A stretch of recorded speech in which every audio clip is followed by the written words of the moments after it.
Hello everyone, কি অবস্থা সবার? আমরা বন্ধুরা মিলে বার্গার খেতে আসছিলাম মাদারীপুর লেক পার্ক রেন ফরেস্টের রেস্টুরেন্টে। তো এইখানে আসার পরে আমাদের সাথে যা হলো আর কি, এইটার জন্য একটু প্রস্তুত ছিলাম না আমরা এখানে আসার পরে দেখি এত পরিমাণ ভিড়, আমরা পুরোই তো অবাক। আমরা এখানে প্রায় 30 মিনিট প্লাস ওয়েট করি, কোনো ওয়েটারই আসে না আমাদের অর্ডার নিতে। তো আমরা ডাকি তাও শুনে না, তারা এত পরিমাণ বিজি। তাদের বিজি থাকারই কথা, কারণ এত পরিমাণ মানুষ হয়েছে, তাদের পুরো কন্ট্রোলের বাইরে চলে গেছে। তো এইখান থেকে নেমে আমরা অন্য একটা রেস্টুরেন্টে যাই, তো ওইখানে আমাদের সাথে তারা স্ক্যাম করে।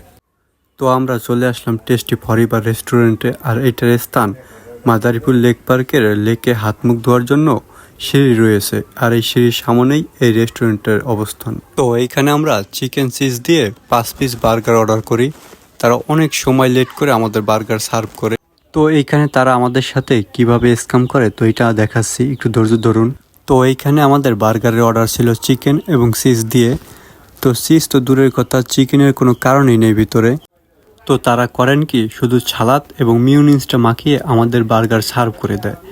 তো পরে তো আমরা বার্গারটা খুলে দেখি শুধু এইগুলো, আর এই বার্গারের দাম নাকি 160 টাকা। পরে আমরা ওয়েটারকে ডাক দিয়ে বলি, ভাই এইটার ভিতরে তো চিকেন চিজ কোনোটাই দেন নাই। সে বলে, ভাই মিস্টেক হয়েছে, চিকেন দিয়ে আনতেছি। তো নিয়ে গেল। সে বলল তাদের চিকেন এবং চিজ দিতে তাদের নাকি মিস্টেক হয়েছে। তো 5টা বার্গারে কেমনে মিস্টেক হয় আমি জানি না। তো এই ভিডিওটা একটু দেখুন। এই ভিডিওটা একবার আমাদের সম্পূর্ণ খাওয়া দাওয়া শেষে করা।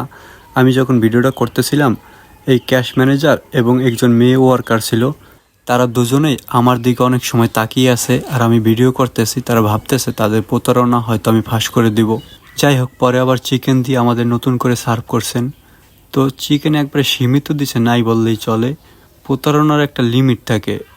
এইরকম সেম প্রতারণা আমাদের সামনের টেবিলে 2টা ভাই বসছিল, তাদের সাথেও করছে। আমরা তাকিয়ে তাকিয়ে দেখি শুধু তারা সালাদ দিয়ে বার্গার খাইতেছে। তো আমরা ভাবছি অন্য কোনো বার্গার নিছে হয়তো তারা। এই বার্গারে আমার রেটিং থাকবে 5/10। তো যাই হোক এভরিওয়ান, আল্লাহ হাফেজ। সবাই ভালো থাকবেন, সুস্থ থাকবেন। নেক্সট ব্লগ পেতে অবশ্যই পেজটি লাইক, কমেন্ট, শেয়ার এবং ফলো দিয়ে পাশে থাকবেন। ধন্যবাদ সকলকে।